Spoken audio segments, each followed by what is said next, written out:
The Overwatch community got a taste of what a full animated series could look like, and we want more. The thing is, we might get more, eventually.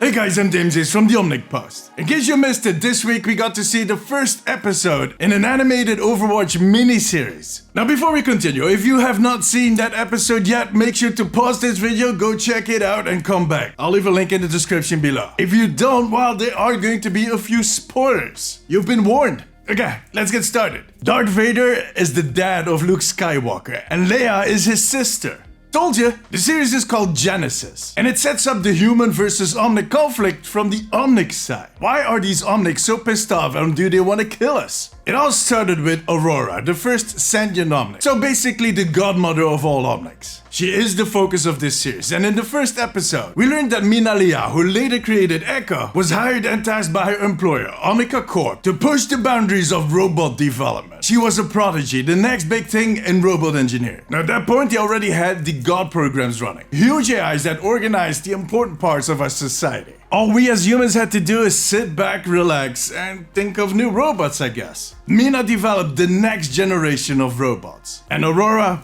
was the first. The whole series is kind of set up like a documentary. In the first episode called Dawn, they set up the story, the premise, basically the why in Omnic evolution. They interview some of Mina's colleagues, like Hamada and Matias Verne. And Ricardo Perez, a Brazilian general who is also working for the UN, and he clearly is not a fan of Omnics. The first episode ends when Aurora is activated, or as they call it, born. The whole video kinda lasts 5 minutes, but it flies by so fast. Even the second and the third time I watched the video, it just leaves us wanting more. And that's what we're getting next week, and even more the week after that. But as always, there are critical voices out there. A lot of people are comparing this series with Arcane or Cyberpunk.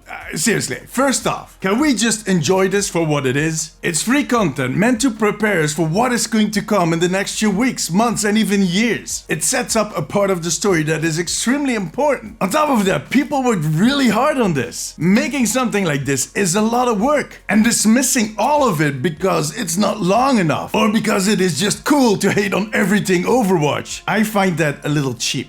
Could this have been a series with 8 episodes of 20 minutes each? Maybe. But I'll bet you that there's an alternate universe where those people are complaining that they could have told us this story in 3 episodes of 5 minutes. In other words, we are kind of hard to please. The thing is, making a full series like they did for Arcane and Cyberpunk, that is not easy. You actually need a lot of people for that. And sure, there have been rumors for years. It was even confirmed that they sold a series to Netflix for both Diablo and Overwatch. But that was 4 years ago. Before the pandemic, before there were 564 competitors for Netflix, before the scandals at Blizzard, before Microsoft tried to buy them. These all by themselves are valid reasons to halt anything that isn't your core business. It just have been very uncertain times at that company. I've reported on this for the last few years. And that doesn't mean that it is never going to happen.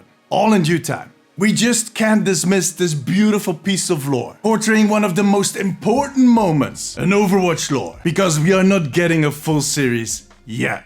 And that is coming from a game developer, by the way. Just want to put that out there. And one that hasn't had the best experiences with putting their IPs in other media. So just enjoy it, or don't, but stop making up reasons for everybody to hate it. I personally cannot wait to see the next 6 minutes of this story. And whatever follows after that. I want to see what that Iris is about. If it turns out that Iris is an old lady with a purple wig and a pet parrot that is called Precious, I'm going to flip a desk. And who knows, they might still be developing something bigger. Maybe they'll announce it at BlizzCon next November. Or maybe they're just waiting till this deal with Microsoft closes. Who knows? Alright, I'm going to watch that episode again. Did you enjoy that first episode? Let me know in the comments. Join me during my streams on twitch.tv/DamesTV and make sure to subscribe for more updates on Overwatch.